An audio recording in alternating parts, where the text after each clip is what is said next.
C'est en 12 000 avant Jésus-Christ que des ovnis auraient été aperçus pour la première fois dans le ciel. Depuis, des milliers de personnes à travers le monde disent avoir été témoins de phénomènes étranges et inquiétants. Ces rencontres du troisième type ont été considérées par beaucoup comme un tissu de mensonges. Jusqu'à la découverte d'un livre mystérieux dans les années 1980, le Blue Planet Project, le projet Planète Bleue. Cet ouvrage révèle les sombres projets du gouvernement américain qui aurait tenté de dissimuler au monde la venue de ces extraterrestres sur notre Terre, ainsi que sa probable collaboration avec eux. On a découvert des projets où les humains et les extraterrestres travaillent main dans la main. Certains pensent que ce livre renferme littéralement un authentique guide de survie face aux extraterrestres. Ce livre est clairement la Bible du complot extraterrestre. C'est terrifiant. Aujourd'hui, nous allons vous dévoiler tous les secrets du projet Planète Bleue. La machine est en marche. Des dossiers restés confidentiels pendant des décennies et décrivant des manifestations extraterrestres ont été rendus publics. Nous allons révéler le contenu de ces documents et découvrir ce que le gouvernement américain voulait cacher. C'est à suivre dans Alien Files, l'émission qui perce à jour les plus grands secrets de la planète Terre. Le projet Planète Bleue recense 160 races extraterrestres différentes et décrit les technologies et les infrastructures souterraines utilisées par les extraterrestres sur Terre. Un ensemble d'informations que le gouvernement aurait tenté d'étouffer. Si ce projet Planète Bleue est réel, alors il va complètement transformer notre vision de l'univers. Nous ne sommes plus au centre du monde. Si le projet Planète Bleue dit vrai et qu'il y a effectivement eu une campagne de désinformation de la part du gouvernement, alors quand tout cela a-t-il commencé ? 16 juillet 1945, à 55 km au sud-est de Socorro, au Nouveau-Mexique. Peu avant 5h30 du matin, une violente explosion secoue tout le sud-ouest des États-Unis. Le souffle atteint les 3 km de diamètre et rase 13 km² de désert. Il s'agit de l'essai nucléaire de Trinity et il marque le début de l'ère atomique. Les projets comme Trinity et même les bombardements d'Hiroshima et Nagasaki ont eu un impact énorme sur nous, mais aussi sur tous ceux qui pouvaient voir notre planète de loin. Ces explosions étaient tellement énormes qu'elles étaient parfaitement visibles depuis l'espace. Quiconque se trouvait à proximité de la Terre les a forcément vues. Dans les années 1940, après les premiers essais nucléaires, des ovnis ont commencé à faire leur apparition dans le ciel et à s'intéresser de plus en plus à ces nouvelles décharges d'énergie. 8 juillet 1947. Presque 2 ans jour pour jour après l'essai de Trinity et à 250 km seulement du site, une des plus célèbres manifestations extraterrestres de l'histoire est sur le point de se produire. Pourquoi les extraterrestres sont-ils venus à Roswell? Il y avait une base de l'armée de l'air américaine à Roswell, avec des avions B-29 qui avaient lâché des bombes atomiques sur Hiroshima et Nagasaki. C'était la première base nucléaire de l'armée. La chaleur qui a émané des explosions a-t-elle pu fournir aux extraterrestres un indice de la présence d'humains sur Terre? Ces extraterrestres ne sont pas venus nous chercher. On les a appelés en faisant exploser nos armes nucléaires. Donc on récolte ce qu'on a semé.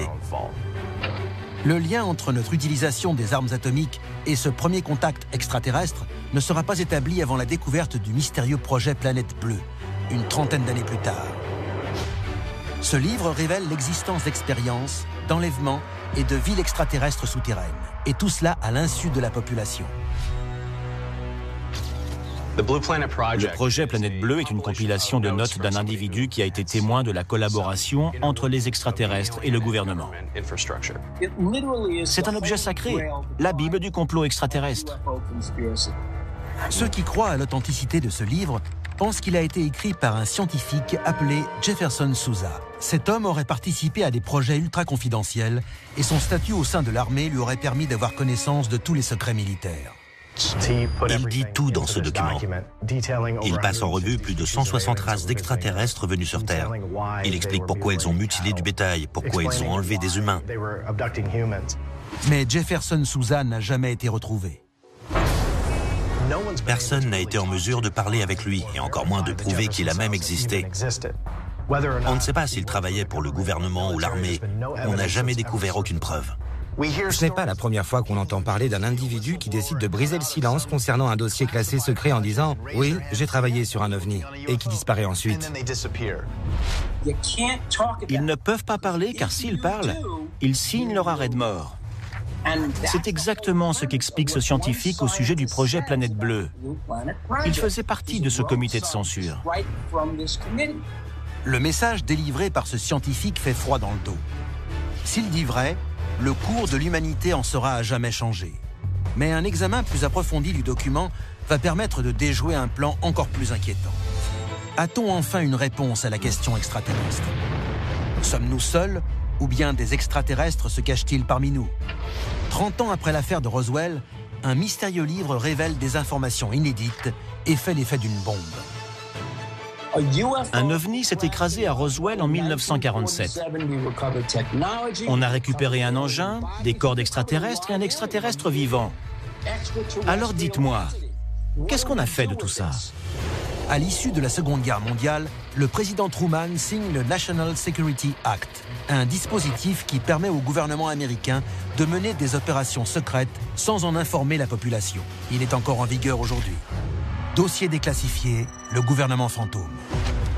Le gouvernement américain ne dispose d'aucun élément prouvant une quelconque forme de vie à l'extérieur de notre planète, ni l'existence de contact entre des extraterrestres et les humains. En outre, aucune information crédible ne suggère que des preuves aient été cachées à la population. On nous a caché la vérité sur l'existence des extraterrestres, sur nos connaissances sur eux, sur notre travail avec eux, sur notre emprunt des technologies extraterrestres. Personne n'a jamais dit un mot là-dessus. Le gouvernement a tout nié en bloc. D'après le projet Planète Bleue, le gouvernement américain a mis au point la plus grande campagne de désinformation de l'histoire, tout en essayant de découvrir ce que la technologie et les armes extraterrestres pourraient nous apporter. Mais c'est un travail qu'il n'a pas pu accomplir seul. Le projet Planète Bleue explique qu'il existe un ensemble de sociétés secrètes qui se sont intéressées aux extraterrestres et ont organisé les relations avec les extraterrestres venant sur Terre. Pour la première fois de l'histoire, le projet Planète Bleue met un nom sur ces sociétés secrètes. Le projet Red Light, un groupe militaire secret chargé de tester et piloter les ovnis retrouvés. L'équipe bleue, qui s'occupe de la récupération des formes de vie extraterrestres mortes ou accidentées. Et le projet Delta, un détachement spécial mieux connu sous le nom d'Hommes en Noir. Mais aucun groupe n'est plus célèbre que celui qui se cache derrière tous les autres, le fameux groupe Majestic, aussi surnommé MJ-12. S'il y a une organisation secrète qui a contribué à la dissimulation des manifestations extraterrestres, c'est bien le Majestic 12. Le MJ-12 a été créé par le Conseil national de sécurité dans le but de gérer et surveiller les contacts entre humains et extraterrestres ou toute autre forme de vie. Ce groupe était chargé de prendre toutes les décisions concernant les relations entre les êtres humains et les extraterrestres. Tout reposait sur les épaules de ces 12 personnes. Si c'est vrai, ça fait froid dans le dos. Selon l'auteur du projet Planète Bleue, le MJ-12 était constitué de scientifiques, de chefs militaires et de représentants du gouvernement, notamment des individus haut placés comme l'ancien ministre américain de la Défense, James Forrestal. Si ce document se révèle authentique, ce groupe a donc caché l'existence des extraterrestres au grand public et posé les bases d'un programme encore en vigueur aujourd'hui. Les partisans du complot extraterrestre estiment que le MJ-12 est impliqué dans de nombreux événements. L'étouffement de l'incident de Roswell, des meurtres, des disparitions et des accidents qui ont touché des personnes constituant une menace pour la sécurité des États-Unis. Parmi ces prétendues victimes d'accidents, les théoriciens du complot citent James Forrestal, l'ancien ministre de la Défense. Des rapports indiquent que le président Truman en personne a demandé à James Forrestal de démissionner, car ce dernier s'était dit opposé à garder le silence sur la question extraterrestre. Au matin du 22 mai 1949, James Forrestal est retrouvé mort après avoir mystérieusement sauté du 16e étage de l'hôpital où il avait été admis. La cause officielle de la mort est une simple chute accidentelle. Le gouvernement a toujours nié vigoureusement l'existence du MJ-12. Mais 2 documents mis au jour récemment affirment pourtant que le MJ-12 et son programme sont bien réels. Ils ont trouvé la preuve que ces groupes secrets existent bien. qu'ils sont toujours en service et qu'ils accomplissent exactement la mission qu'on leur a confiée, garder l'existence des ovnis secrètes tout en étudiant leur technologie. Je n'ai pas besoin d'y croire.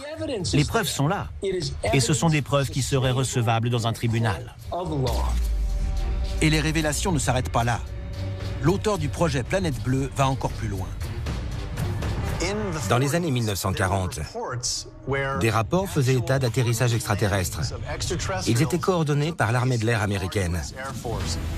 Et ils faisaient état aussi de traités signés avec diverses nations extraterrestres qui nous donnaient accès à leur technologie. Si je suis convaincu qu'on a eu des contacts avec ces espèces, c'est parce qu'à l'époque de ces expérimentations, l'industrie américaine a décollé. Ça a commencé dans les années 1940. Les gens disent que c'est à cause de la guerre, mais il s'agissait de technologies qui n'existaient pas auparavant. Comment est-ce possible? Les extraterrestres nous ont aidés à développer de nouvelles technologies. Mais qu'est-ce qu'on leur a donné en échange? Les extraterrestres sont-ils parmi nous? Et si oui, d'où viennent-ils? Et que veulent-ils? Dans les années 1980, un document inquiétant a commencé à circuler au sein de la communauté des partisans de la théorie du complot. Un document suggérant que des extraterrestres vivent en secret sur notre planète, le projet Planète Bleue. Ce livre décrit plus de 150 espèces d'extraterrestres ayant visité notre planète. Plus effrayant encore, il fournit un portrait très détaillé de ces races, comme si son auteur les avait approchés de près.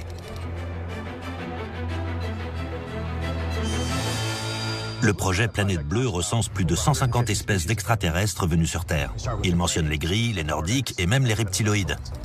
Comme sur notre planète, il existe chez eux une grande variété d'espèces.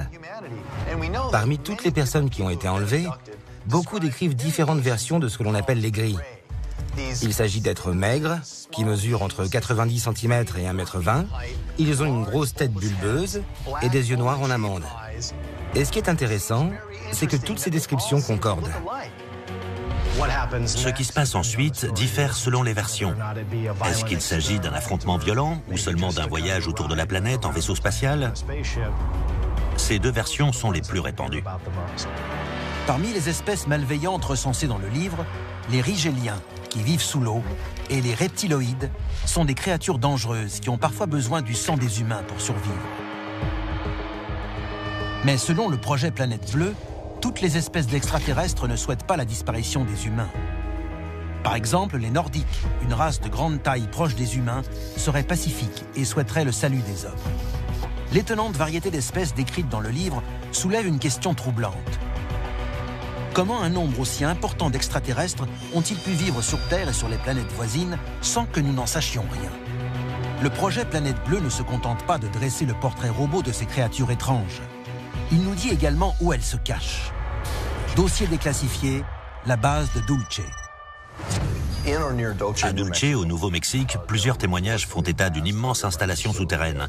Une base secrète organisée sur plusieurs niveaux et hautement confidentielle.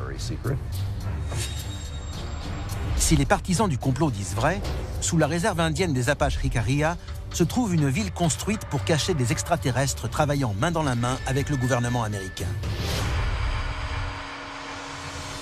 J'y suis allé. J'ai passé du temps avec le peuple Apache Jicarilla et tous racontent des histoires très étranges, avec des lumières et des objets volants non identifiés dans le ciel. D'autres disent avoir vu des créatures bizarres courir dans la forêt la nuit. Il se passe forcément quelque chose là-bas. Cette base s'étendrait sur 7 niveaux souterrains et abriterait plus de 18 000 extraterrestres. On y pratiquerait tout un éventail d'expériences, de la production d'armes très sophistiquées à la création d'un hybride du lézard et de l'homme. Plus on descend, plus c'est secret. En fonction des niveaux, les recherches s'intéressent davantage aux besoins des extraterrestres qu'aux besoins des hommes. On a entendu parler de projets assez inquiétants. Par exemple, d'une cuve remplie de membres humains dans laquelle les extraterrestres plongent pour absorber des nutriments à travers leur peau. D'autres niveaux se consacrent à la fécondation in vitro, à la conception d'extraterrestres en éprouvette. Toutes ces choses peuvent-elles réellement avoir lieu ici, sur Terre? Selon le projet Planète Bleue, ce pacte entre l'armée américaine et les races extraterrestres permet de mener différents travaux de recherche sur le contrôle de l'esprit humain, l'accueil des extraterrestres, les tests génétiques ou encore la conservation cryogénique d'humanoïdes. Tout dépend de la nature du pacte conclu entre notre armée et les extraterrestres. Quel était l'accord? À qui appartient cette base? A-t-on eu le choix ou nous a-t-on forcé la main? On ne sait pas exactement comment ça s'est passé. Tout ce qu'on sait, c'est que ça s'est passé. On les a autorisés à enlever un certain pourcentage de notre population pour la recherche médicale et pour des expérimentations qui les intéressaient. Mais ce qui s'est passé, c'est qu'ils ont rompu le pacte et enlevé beaucoup plus de gens que ce qu'on avait prévu au départ. Des témoignages décrivent ces enlèvements comme extrêmement violents et terrifiants. On parle de victimes humaines. Si le projet Planète Bleue dit vrai, il pourrait s'agir de n'importe qui, y compris des gens de votre famille. Personne n'est à l'abri. Dans quel but ces expérimentations ont-elles été menées? Le projet Planète Bleue fournit une réponse troublante. L'auteur du projet Planète Bleue dit qu'il existe plusieurs explications à ces enlèvements, mais que la principale raison serait la reproduction. Des extraterrestres nous enlèvent et font différentes expériences, notamment des croisements avec des humains. Pourquoi ferait-il une chose pareille? Pourquoi croiser un humain avec un extraterrestre? La réponse la plus évidente et qui apparaît clairement dans le livre, c'est qu'ils essaient de sauvegarder leur espèce, ils essaient de se reproduire. Et dans ce cas, la vraie question est, que deviendront les êtres humains une fois que les extraterrestres seront parvenus à trouver ce qu'ils cherchaient? Le projet Planète Bleue évoque de terrifiantes histoires d'enlèvement et d'expérimentation. Mais le plus inquiétant est peut-être le sort que réservent les extraterrestres aux humains une fois qu'ils auront terminé leurs recherches. Réfléchissez-y d'un point de vue purement logique. Mettez-vous à la place des extraterrestres. Quel est le véritable fléau sur la planète Terre? Qui faut-il éliminer? Les humains. Si le projet Planète Bleue dit vrai, une énorme révolution se prépare et le gouvernement doit dire toute la vérité. Le projet Planète Bleue est un authentique guide de survie face aux extraterrestres. Il renferme peut-être la clé de notre salut, mais seulement si on y croit. C'était Alien Files, l'émission qui perce les plus grands secrets de la planète Terre.